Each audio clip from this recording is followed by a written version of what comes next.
네, 안녕하십니까. 직진입니다. 직진TV는요, 매주 월요일 밤에 시네탑을 확인하고 화요일 새벽쯤에 리뷰를 올리는 식으로 찾아뵙고 있습니다. 오늘은요, 소피아 원로가 먼저 등장하면서 시작이 되는데요. 독자들이 가장 기뻐했던 점이 바로 이 루슬렉에 대한 직접적인 언급이 있었기 때문에 좀 설레는 화가 되지 않았나 개인적인 생각이 듭니다. 그리고 신기한 건, 에반켈이 밤이 스승의 복수를 하는 걸 도와주겠다, 그러니까 수련을 시켜주는 거는 이해는 되는데, 직접적으로 발벗고 뛰어가지고 자하드군을 격파하기 위해 자신의 어떻게 보면은 목숨을 걸면서 가는 거잖아요. 근데 그렇게까지 에반킬이 자하드한테 그렇게 분노가 지금 차 있는 상태인가 라는 게 조금 새삼스럽게 신기했습니다. 퍼그의 원로들에게 설득을 할 정도로 전쟁을 준비한다라는 게 에반켈에 대한 떡밥도 조금 풀리면 좋지 않을까라는 생각이 듭니다. 보면은 루슬렉 님이 움직였다간 저쪽에서도 가죽급이 움직일 가능성이 커진다라고 얘기를 하는데, 사람들이 이 가죽급이라는 게 뭐냐라고 잔 논쟁을 펼치시는 분들이 있던데, 가죽급이면은 가죽 직계나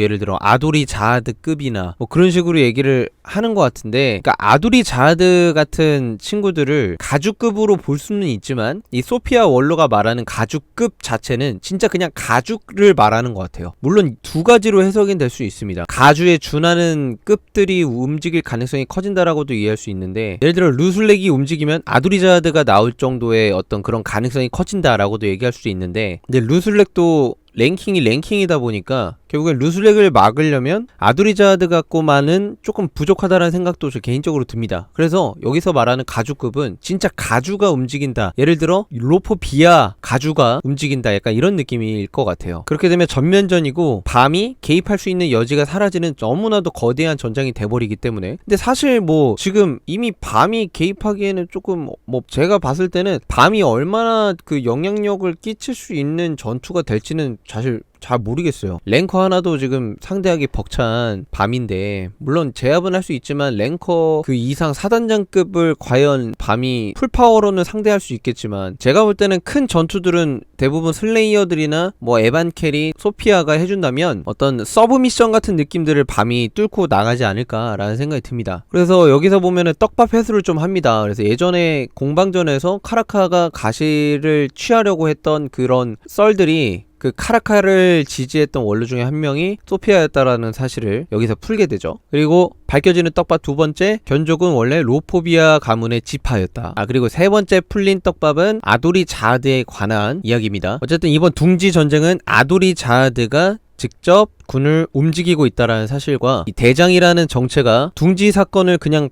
관망만 하지는 않을 것 같다는 생각이 듭니다. 둥지 에피소드가 생각보다 되게 길게 느껴질 것 같고, 최소 25편에서 30편은 되지 않을까라는 생각이 듭니다. 물론 그 둥지를 뚫고 나서 어떤 인물들이나 사건들이 발생되면은 그 에피소드 이름은 바뀌겠지만, 이 대장이라는 친구가 이 둥지 에피소드에 나오지 않는다면 너무 질질 끄는 느낌이기 때문에 빨리 나와줘야 돼요. 사실 에피소드에 지금 어떻게 보면 미스테리한 축을 담당하는 이 대장이라는 친구가 너무 비중이 커요. 비중이 너무 커서 둥지 안에서 곧 풀릴 것 같습니다. 등장을 할 것 같아요. 그래서 밤이 또 둥지를 가는 법을 알려달라고 하니까 길잡이한테 두드려 맞습니다. 그래서 널 죽여버렸어야 하는데 라고. 면전 앞에서 이런 말 하기 쉽지 않은데. 그래서 어쨌든 화련이 등장했고요. 전투에 참여할 원로 하나를 움직여줘. 이게 소피아죠. 에반켈과 유한성이 그들을 섬기는 랭커들과 접촉하며 돌아다녔었는데, 아직 퍼그에는 움직이지 않은 원로와 슬레이어가 남아있다.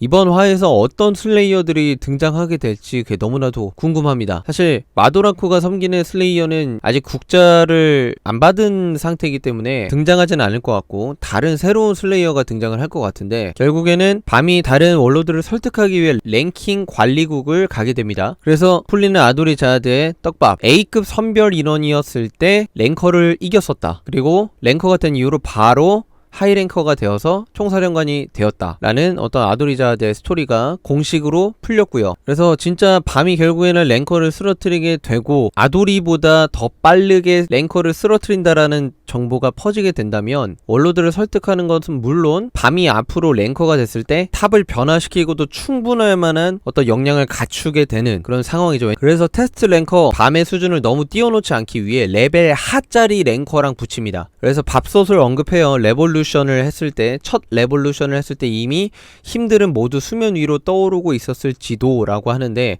이 밤이 가진 힘들이, 밤이 가진 근원적인 힘에 대한 떡밥이 너무 정말 성의 없게 풀리는 느낌을 이번에도 받았습니다. 단순히 힘들이라고만 얘기를 하고 그냥 레볼루션을 통해서 수면 위로 떠올랐다. 이게 무슨 전혀 풀어지는 느낌이 없고 아직도 답답합니다. 밤의 힘에 대해 생각을 하면. 그래서 결국에는 신수의 고리를 통하여서 랭커랑 붙게 되는데요. 마지막 떡밥은 화련이 루슬렉과 직접적으로 통화하는 사이고, 화련이 전혀 그렇게 보이지 않았지만 하진성에게 신세를 진 게 있다. 물론 이 신세에 대해서 구체적으로 언급은 안 되겠지만 중요한 건 화련이 저희가 이길 수 있게 할 겁니다 라고 자신감 있게 말했다라는 거는 둥지에서 결국에는 하진성을 빼내고 도망치는 느낌이 물론 되겠지만, 매번 퍼그가 자드한테 졌지만 이번에는 승리를 가져갈 수 있다라는 그런 떡밥이 될 것 같습니다. 왠지 이길 것 같은데요. 사실 제가 스포본을 봤는데 적들도 군단장이 보충이 되고 군단이 무려 2군단이나 있어가지고 이거 어떻게 이기나 라는 생각을 했는데, 슬레이어들의 등장이나 어떤 딱 그 대치하기 전에 그 상황이 되게 간지나더라고요. 슬레이어들도 뭔가 더 강해진 것 같고, 그래서 밤이 진짜 이 숨겨져 있던 원로와 슬레이어들만 더 나타나면 이길 수 있겠다 라는 생각이 들더라고요. 전력상으로 정말 비등비등하게 느껴졌어요. 밤이 하진성이 갇힌 곳에 들어가서 거기 숨겨져 있는 어떤 보물들, 그리고 거기에 안에 내재되어 있는 스토리들이 어떻게 풀리느냐가 이 전쟁의 핵심 키포인트가 되지 않을까라는 생각이 듭니다. 오늘 리뷰는 여기까지고요. 다음 주 월요일날 그리고 화요일날 새벽에 다시 찾아뵙겠습니다. 감사합니다. 꼬박!